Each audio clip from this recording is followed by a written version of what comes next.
Tripura medical college नि intern borok ni sanmung salkisa jora tui bagai mothagui tonik rakha sarang salo koktomani bisingtui o kok saka strike khlainai intern ni adong rok phiaba joto bai koklam khlaima yakulo jongjak sal saklai rejaka hanai saka intern rok khursatai klaio beton bata no khoboi dalboi dal sanmung no tui thanai salkisa romui samung mothagui tonika intern rok grak salo abono tui koktoma thumnai rok ni bandao khlai intern rok no sanmung no mothagui tonimana rosai nahana bagai kok naharka college ni super borok ni sanmung rok no wanchugui bisingtui kuchuk beram ni borok bai kok salainai hini saka borok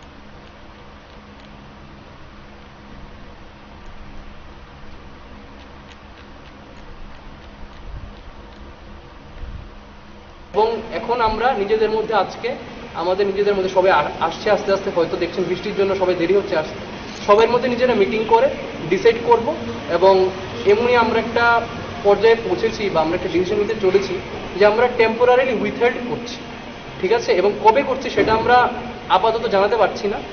কাল আপনারা সবাই অবগত আছেন যে গতকালকে Tripura medical কলেজের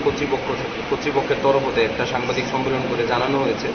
যে আমরা যে অনির্দিষ্টকালের কর্মবিরতির আন্দোলন যেটা আমাদের চলছে যে বেতন ভাতা বৃদ্ধির দাবিতে সেই আন্দোলনে তারা তাদের পক্ষটা রেখেছেন আপনাদের মাধ্যমে গণমাধ্যমে এখন স্বাভাবিকভাবেই এটা আমাদের একটা কর্তব্য হয়ে দাঁড়ায় যে যখন তারা সাংবাদিক সম্মেলন করে তারা প্রেসের মাধ্যমে তাদের বক্তব্যটা রাখছেন তখন আমরাও যাতে আমাদের বক্তব্যটা রাখতে পারি তাই আজকে এই সাংবাদিক সম্মেলনের মূল উদ্দেশ্য হচ্ছে আমাদের পক্ষ থেকেও আমাদের বক্তব্যটা রাখা তাদের পরিপ্রেক্ষিতে তারা যেটা বলেছেন প্রথম কথা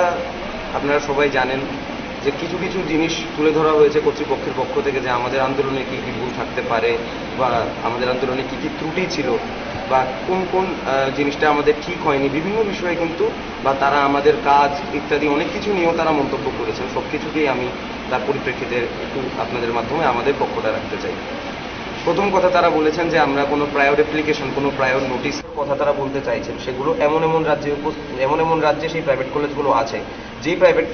যেই রাজ্যগুলোতে প্রথমত মেডিকেল কলেজের সংখ্যা বেশি মেডিকেল কলেজের সংখ্যা বেশি থাকার ফলে কী হয় পেশেন্ট লোড ডিস্ট্রিবিউট হয় কলকাতার মতো শহর বলুন আপনার যে কোনো একটা মেট্রোপলিটন সিটি বলুন সেখানে 7-8টা মেডিকেল কলেজ একটা সিটির পেশেন্ট ডিস্ট্রিবিউট হয়ে যাচ্ছে প্রত্যেকটা জেলায় আবার আলাদা করে মেডিকেল কলেজ আছে আমাদের তো জেলাগুলিতে মেডিকেল কলেজ নেই মুমূর্ষু রোগী এলে জেলা হাসপাতালগুলো থেকে মেডিকেল কলেজগুলোতে রেফার করা হয় তো আমাদের রাজ্যে দুটো মেডিকেল কলেজ তাই রাজ্যের ম্যাক্সিমাম লোড দুটো কলেজের উপর দিয়েই যায়